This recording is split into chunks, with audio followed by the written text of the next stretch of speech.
Hi guys, we're back again, this time on your screen, not just in the podcast, the Gabs and Jules show. Gab, let's start with another incident of racial abuse in a Serie A game this weekend. Atalanta against Fiorentina, Dalbert, the Fiorentina defender, being abused. How did the referee deal with it this time? Well, look, this is the encouraging part. Obviously, it's not something you ever want to see, but the rules were applied this time around. So what happened was Fiorentina were playing away to Atalanta, but the match was in neutral ground in Parma because Atalanta is still redoing their stadium. Dalbert, of course, plays on the flank, is on the far side. He was being racially abused by a group of supporters over to the side. And he flagged it up to the referee. The referee said, Daniele Orsato, a very experienced referee, says, yeah, I heard this. And he applied the rules. He stopped the game. They stopped the game for 3 minutes. They sent out a warning over the loudspeaker. And he wasn't abused again. And I think, look, there's many different ways to tackle this. It's obviously never acceptable. It can't be acceptable.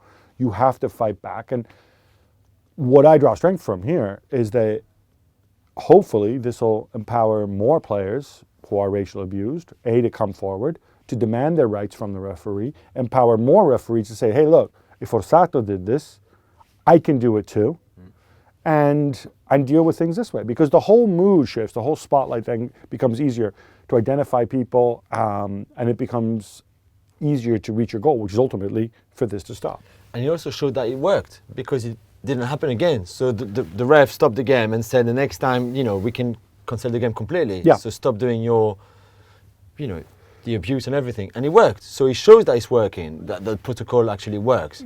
So surely that also should encourage other referees, if it happens again this season or any season, to do the same. There's no question that it works. The problem is what's happened in the past is you've had referees. Well, first of all, in the past, it was a stadium safety official who asked the referee to do it. And stadium safety officials, because they're law enforcement, they always err on the side of safety. And their argument is, well, if we go and do this, will the fans act up or whatever? Might we have a problem if the game does get suspended? So let's err on the side of not doing it. That is a completely lame argument. I appreciate you're the stadium safety official, but do your freaking job. The people on the pitch have rights as well, and take that into account. I mean, that was the argument, for example, for not suspending the game when Koulibaly was racially abused at the San Siro in December. The one case where it was applied, or it's been applied several times in the past, and has had an effect. Once, 2-3 years ago now, with Koulibaly playing for Napoli against Lazio. I think that was the first time it was applied, and this does work.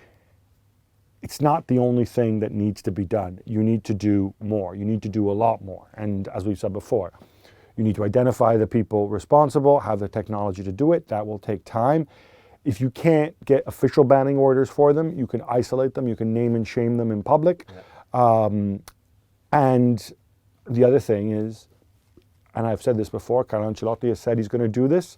If somebody's racially abused, and the referee doesn't halt the game, if it continues, walk off the pitch. And I double dare anybody to look Carlo Ancelotti in the eye and say, oh, look, you took your team off the pitch because so-and-so was racially abused.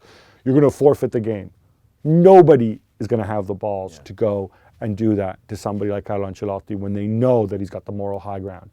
So let's hope that this is the beginning of a turning point, but there's a lot more to be done.